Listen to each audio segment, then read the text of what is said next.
Hobbs was initiated into a satanic coven as a child by his grandfather and continued participating for many years. I recently asked Glenn about his involvement and the importance of Halloween to the occultist. Well, my involvement in satanic worship was, I was involved in it as a child. Of course, I was a generational Satanist, what they call a generational Satanist, and what that means is that my family was involved in it and their family before them.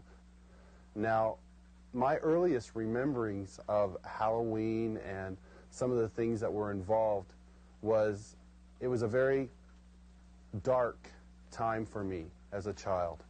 It was something that I didn't enjoy.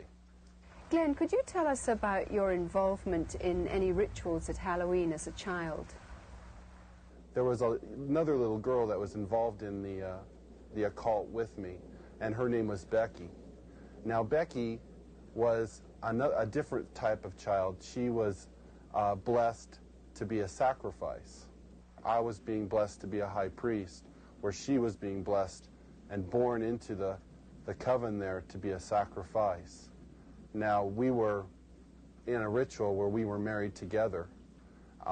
It was a marriage to the beast, and me and the little girl were married together, and there was a lot of sexual abuse that took place and a lot of blood that was spilt over us, joining us together. When do Halloween rituals actually begin, and what is the ultimate purpose of Halloween? Well, the ritual that I remember the most clearly began about the end of September. Me and the little girl, the one I mentioned named Becky, the abuse was very concentrated at that time. We were taken into several rooms where our clothing was removed. We spent the next couple of weeks in a kind of a shack where a lot of rituals went on, where a lot of animals were killed. They summoned Lucifer and his spirit to come and possess me, and so that I would be blessed to take over the position of the high priest at a certain point in time. Now, Halloween night, they had again put me and the little girl in the back of this van, and we again drove off, which seemed like for a long time. We were drugged once again, and we finally came to this stop. They took the little girl out and they left me in the van. I could hear a lot of commotion that was going on outside.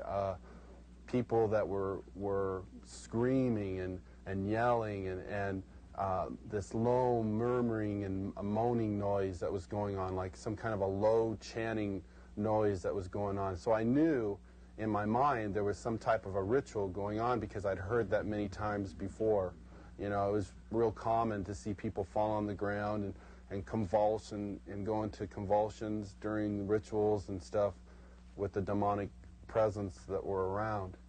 And finally, a woman came to the back of the van and she said, "It's time to go." And she brought me out of the van, and I could see that there was just a lot of people around. Some were dressed in dark brownish kind of robes with hoods over them. They took me up and they led me up to this stone altar. And I remember I saw the little girl, and she was on the altar. Now, at first, you know, I just wondered what was going on, because you never knew. I mean, they used the altar for a lot of different things. They could have just been sacrificing an animal over, could have been a sexual abuse from the high priest on to her. You know, it was a hard thing to know for sure. Well, they ushered me up to the altar, and I could see that they had bound her feet. They had her feet spread apart, her legs, and they had bound them to the ends of the altar, and they had taken her arms, which were laying out this way, and roped them to the altar, which had little kind of like hooks, which they could bind the ropes around.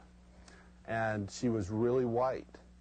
I remember seeing her, and she was just real pale and real white. And I noticed that they had slit the bottoms of her feet and her wrists, and they were taking the blood that was running out of those areas and putting them into chalices and passing those cups around to different people who were partaking of her blood. Then the high priest, he took the athami, or the ritual knife, and he picked it up and he put my hand on it, and then he forced it into her chest. So when I think back on Halloween, you know, over that period of time that happened, you know, that was the climax event, Halloween night, where they killed that innocent little girl. And this is something that's happening every Halloween. That's not just an isolated event.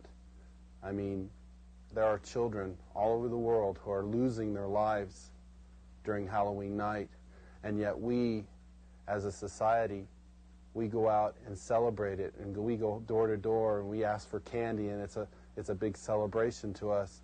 And I think it's quite ironic how one group of people are thinking it's fun and another group of people are taking human life, and yet they don't, you know, there seems to be this wall and nobody wants to face the facts of what's really going on.